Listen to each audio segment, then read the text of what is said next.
দেখুন, আমি অন্য চ্যানেলকে বলেছি, আপনাকে এই কথাই বলবো যে প্রতীকে আমার এই যে প্রাইম মিনিস্টার ত্রিপুরার জন্য সবসময় ভালো। ঠিক আছে, there is a special place in the heart of the prime minister for Tripura. ঠিক না, উনি সবসময় আসেন, নির্বাচনের সময় আসেন, নির্বাচন ছাড়াও আসেন। এবং আমি যখন মন্ত্রী ছিলাম, আরডির মন্ত্রী ছিলাম বা পাওয়ারের মন্ত্রী ছিলাম, যা চেয়েছি তাই দিয়েছি ত্রিপুরা জন্য। এবং ইট ইজ ওয়ান্ডারফুল, মানে একটা ছোট্ট রাজ্যের জন্য এতগুলি হেল্প পেলাম আমার কেন্দ্র থেকে।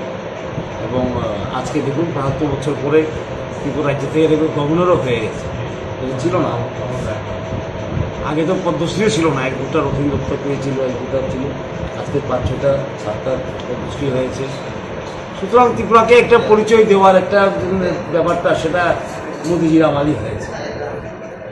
আর উন্নতিও মনে হয় সবচেয়ে বেশি হয়েছে এই মোদিজির সঙ্গে। এই ন্যাশনাল হাইওয়ে হোক, আবাস যোজনায় হোক, জলের কোথায় হোক, ঠিক না, গ্রামীণ বিকাশ। আমি মন্ত্রী ছিলাম, আমি জানি কতটুকু কাজ হয়েছে। ইলেকট্রিসিটিতে কাজ করতে সময় লাগে, ইলেকট্রিসিটি ভালো হয়ে যাবে। 64 কেবল, আমি 64 কেবলের সাবস্টেশন খুলেছিলাম, ঠিক না, অগ্নি করে চালু করতে সময় লাগে। ইলেকট্রিসিটি তো রাতারাতি হয় না, কিন্তু সেটাও হয়ে যাবে। সুতরাং Tripura is on the road to progress. আর এতে বড় road to progress, and Tripura is now known to the rest of the country. সারা দেশে ত্রিপুরার একটা নিজস্ব পরিচয় আছে, যেখানে যে ছিল না, পদ্ম অ্যাওয়ার্ডই ছিল না, করে দিয়েছে। গভর্নর ছিল না, করে দিয়েছে, ঠিক না। আবাস যোজনায় টিনের ছাদওয়ালা ঘরকে কাঁচা ঘর বলে ডিক্লেয়ার করে দিয়েছে। গ্যাপগুলি ফিল আপ হয়ে গেছে এখন, there no gaps in Tripura now, ঠিক না।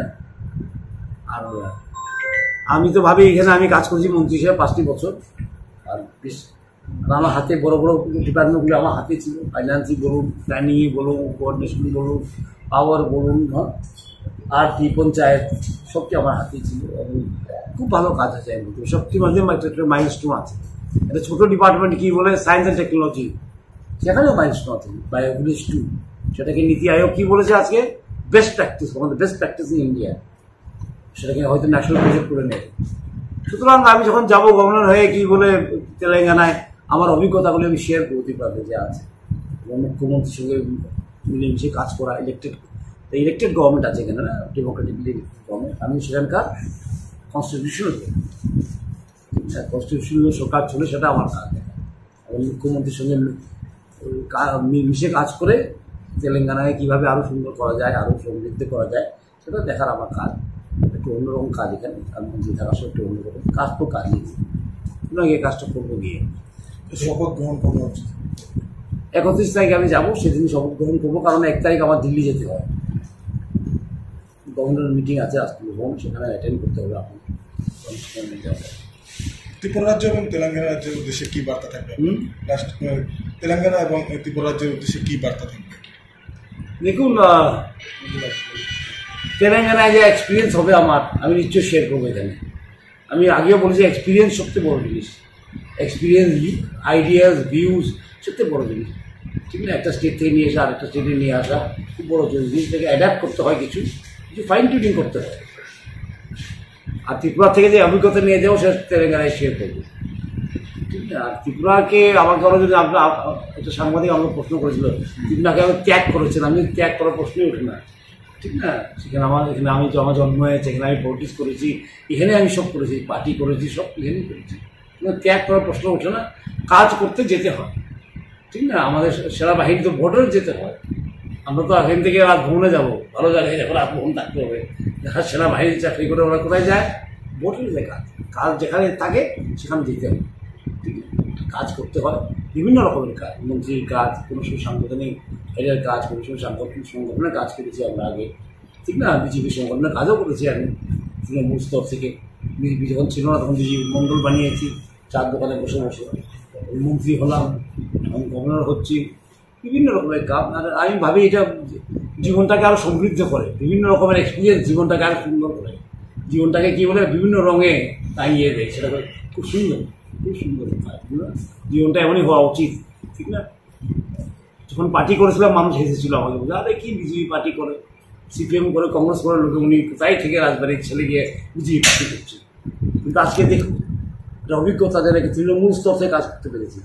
হয়তো যদি কংগ্রেস করতাম, আগে থেকে মন্ত্রী হয়ে যেতাম, তৃণমূল স্তরের সঙ্গে আমার কেউ সম্বন্ধ থাকতো না, কিন্তু বিজেপি করাতে আমার এমন আমি সব তৃণমূল স্তরের লোককে চিনি। তৃণমূলে কীভাবে কাজ করতে হয় না, গিয়ে গ্রাসরুট লেভেলে কীভাবে কাজ করতে হয় সেটা আমি জানি, ঠিক না? আর এখানে এতদিন পুরানো সরকার, আমরা কি বলে আমরা প্রায় উধাও করে দিয়েছি 2018-তে, ঠিক না? ইলেকশন করতেও শিখে নিয়েছি।